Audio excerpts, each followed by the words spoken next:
जय जय रघुवीर समर्थ. नमस्कार मित्रांनो, तुम्हा सर्वांचं आपल्या यूट्यूब चॅनलवरती खूप खूप स्वागत. मित्रांनो, कधी तुम्ही असा माणूस पाहिला आहे का की ज्याच्याकडे खूप पैसा नसतो, मोठं पदही नसतं, कदाचित त्याच्याकडे फार मोठं शिक्षणही नसतं, पण तरीही तो माणूस भेटला की मनाला एक वेगळंच समाधान मिळतं. त्याच्याशी 2 मिनिटं बोललं तरी मन हलकं होतं. त्याचा राग आला तरी तो संयमाने बोलतो. त्याच्याकडे यश आलं तरी तो गर्व करत नाही. आणि दुसरीकडे काही लोकांकडे पैसा आहे, ज्ञान आहे, पद आहे, प्रसिद्धी आहे, पण त्यांच्याजवळ बसल्यावर मनाला शांतता अजिबात मिळत नाही. असं का होतं? माणसाची खरी श्रीमंती नेमकी कशात असते? पैशात, शिक्षणात, की रूपात, की मग त्याच्या स्वभावात आणि विचारात? मित्रांनो, समर्थ रामदास स्वामी आजच्या या समासातून याच प्रश्नाचं उत्तर देतात. आणि शेवटी ते अशी एक गोष्ट सांगतात की जी आपल्यापैकी प्रत्येकाने आज स्वतःला विचारलीच पाहिजे. माझ्यात हे गुण नाहीत असं म्हणून मी थांबणार नाही, की प्रयत्न करून ते गुण माझ्या अंगी आणणार आहे. बघा, माझ्यात हे गुण नाहीत असं म्हणून मी थांबणार आहे का, की प्रयत्न करून ते गुण माझ्या अंगी आणणार आहे का? चला तर मग आज समजून घेऊया सविद्या म्हणजे नेमकं काय. म्हणजेच आपण या व्हिडिओमध्ये आज बघणार आहोत दासबोध ग्रंथाचा दशक 2 समास 8 सविद्या निरूपण. मित्रांनो, सर्वात प्रथम ओवी म्हणजे बघा, ऐका सविद्येची लक्षणे परमशुद्ध सुलक्षणे, विचार घेता बळेची बाणे सविद्या अंगी. समर्थ म्हणतात सविद्येची लक्षणं ऐका, ही अत्यंत शुद्ध आणि सुंदर आहेत, आणि जर आपण या गुणांचा मनापासून विचार केला तर हे गुण हळूहळू आपल्या अंगी बाणू लागतात. इथे एक खूप महत्त्वाची गोष्ट आहे बघा, समर्थ फक्त चांगला माणूस व्हा असं म्हणत नाहीत. ते म्हणतात चांगुलपणा समजून घ्या, त्याचा विचार करा आणि मग तो आचरणात आणा. उदाहरणार्थ बघायचं म्हटलं तर बघा, आपण एखाद्या व्यक्तीला रोज रागवताना पाहिलं आणि एक दिवस त्याला शांतपणे परिस्थिती हाताळताना पाहिलं, तर आपल्याला लगेच जाणवतं, अरे, राग न करता देखील प्रश्न सोडवता येतो. ही जाणीव मनात बसली की पुढच्या वेळी आपण स्वतः रागवण्याआधी थोडं थांबतो. हाच विचारातून गुण अंगी बाळगण्याचा मार्ग आहे. पुढे समर्थ म्हणतात, सविद्येचा जो पुरुष तो उत्तम लक्षणी विशेष, त्याचे गुण ऐकता संतोष परम वाटे. सविद्येचा माणूस कसा असतो बघा, त्याच्यात असे गुण असतात की त्याच्याबद्दल ऐकलं तरी मनाला आनंद होतो. आपल्या आयुष्यात अशी एखादी व्यक्ती आहे का की जिच्याबद्दल बोलताना आपण म्हणतो, काय माणूस आहे, किती छान स्वभाव आहे.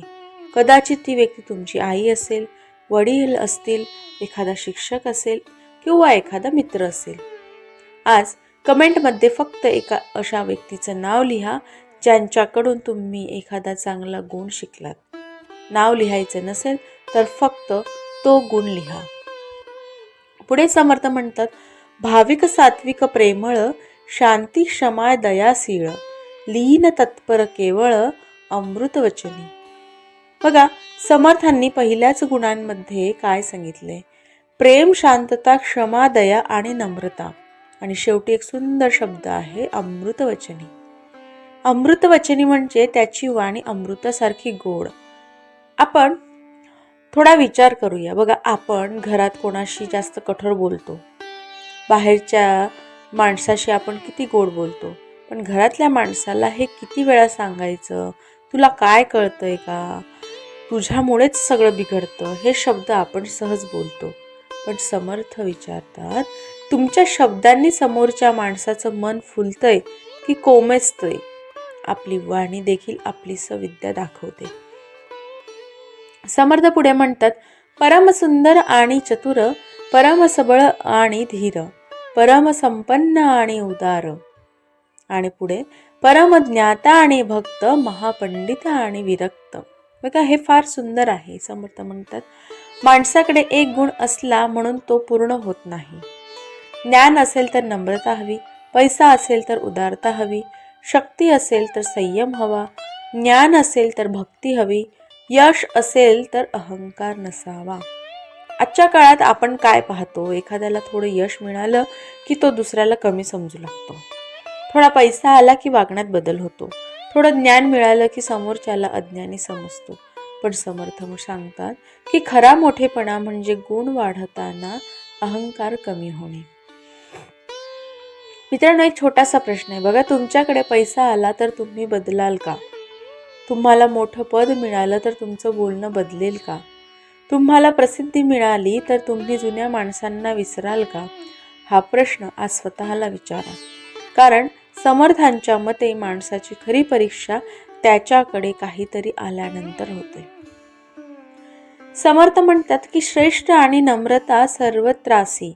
किती सुंदर विरोधाभास आहे बघा. श्रेष्ठ असावं पण नम्र असावं. आज आपण अनेकदा श्रेष्ठ होण्याच्या प्रयत्नात नम्रता हरवतो. पण झाडाला फळं आली की ते खाली झुरतं. ज्ञान वाढलं की माणूसही तसाच नम्र व्हायला हवा. समर्थ पुढे सांगतात की राजा आणि धार्मिक, शूर आणि विवेक, तारुण्य आणि नेमक. म्हणजे सत्ता असली तरी धर्म हवा, शौर्य असलं तरी विवेक हवा आणि तारुण्य असलं तरी संयम हवा. आजच्या तरुणांसाठी हा संदेश किती मोठा आहे. तरुणपण म्हणजे फक्त मजा नाही. तरुणपण म्हणजे ऊर्जा, दिशा, संयम. ऊर्जा आहे पण दिशा नाही तर ती विनाश करू शकते. पण ऊर्जा आणि विवेक एकत्र आले तर त्यातून मोठं कार्य निर्माण होतं. मित्रांनो, समर्थ पुढे म्हणतात की माणूस पवित्र असावा, धर्मात्मा असावा, दयाळू असावा, कर्मनिष्ठ असावा, लोभी नसावा आणि चूक झाली तर त्याला पश्चाताप व्हावा. याचा अर्थ खूप साधा आहे बघा. चूक होणं ही मोठी समस्या नाही. चूक झाली आणि आपण म्हणालो मीच बरोबर आहे, ही खरी समस्या आहे. पण चूक झाली आणि आपण म्हणतो हो माझ्याकडून चूक झाली, आता मी ती सुधारतो, तर तिथूनच सविद्येची सुरुवात होते. बघा, रोजच्या जीवनातलं एक उदाहरण मी तुम्हाला सांगते. समजा आईने मुलाला काहीतरी सांगितलं, मुलाने ऐकलं नाही, आई रागावली, मुलाने उलट उत्तर दिलं. 10 मिनिटात घरात वातावरण खराब. आता दोघांपैकी कुणीतरी जर एवढंच म्हटलं, ठीक आहे माझ्याकडून जरा जास्त बोललं गेलं किंवा माझ्याकडूनही चुकीचं उत्तर गेलं, तर काय होतं? वाद तिथे संपतो. म्हणून क्षमा म्हणजे कमजोरी नाही, क्षमा म्हणजे स्वतःवर नियंत्रण ठेवण्याची ताकद आहे.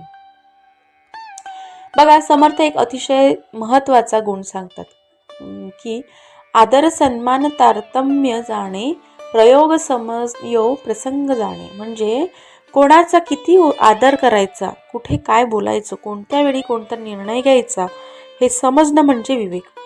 आपण किती वेळा चुकीच्या योग्य गोष्टी बोलतो. बघा, उदाहरणार्थ म्हणजे बघा, समोरची व्यक्ती खूप दुःखी आहे आणि आपण तिला लगेच उपदेश सुरू करतो. कदाचित त्या क्षणी तिला उपदेश नको असतो, तिला फक्त कोणीतरी शांतपणे ऐकून घ्यावं असतं. म्हणून योग्य गोष्ट आणि योग्य वेळ म्हणजेच विवेक. सत्यवचनी, शुभवचनी, कोमळ वचनी, एकवचनी, निश्चय वचनी, सौख्य वचनी, सर्व काळ. काय बोलावं? सत्य बोलावं, शुभ बोलावं, कोमल बोलावं, निश्चित बोलावं आणि दुसऱ्याला आनंद देणारं बोलावं. पण इथे एक प्रश्न आहे की आपण खरं बोलतो, पण ते कसं बोलतो?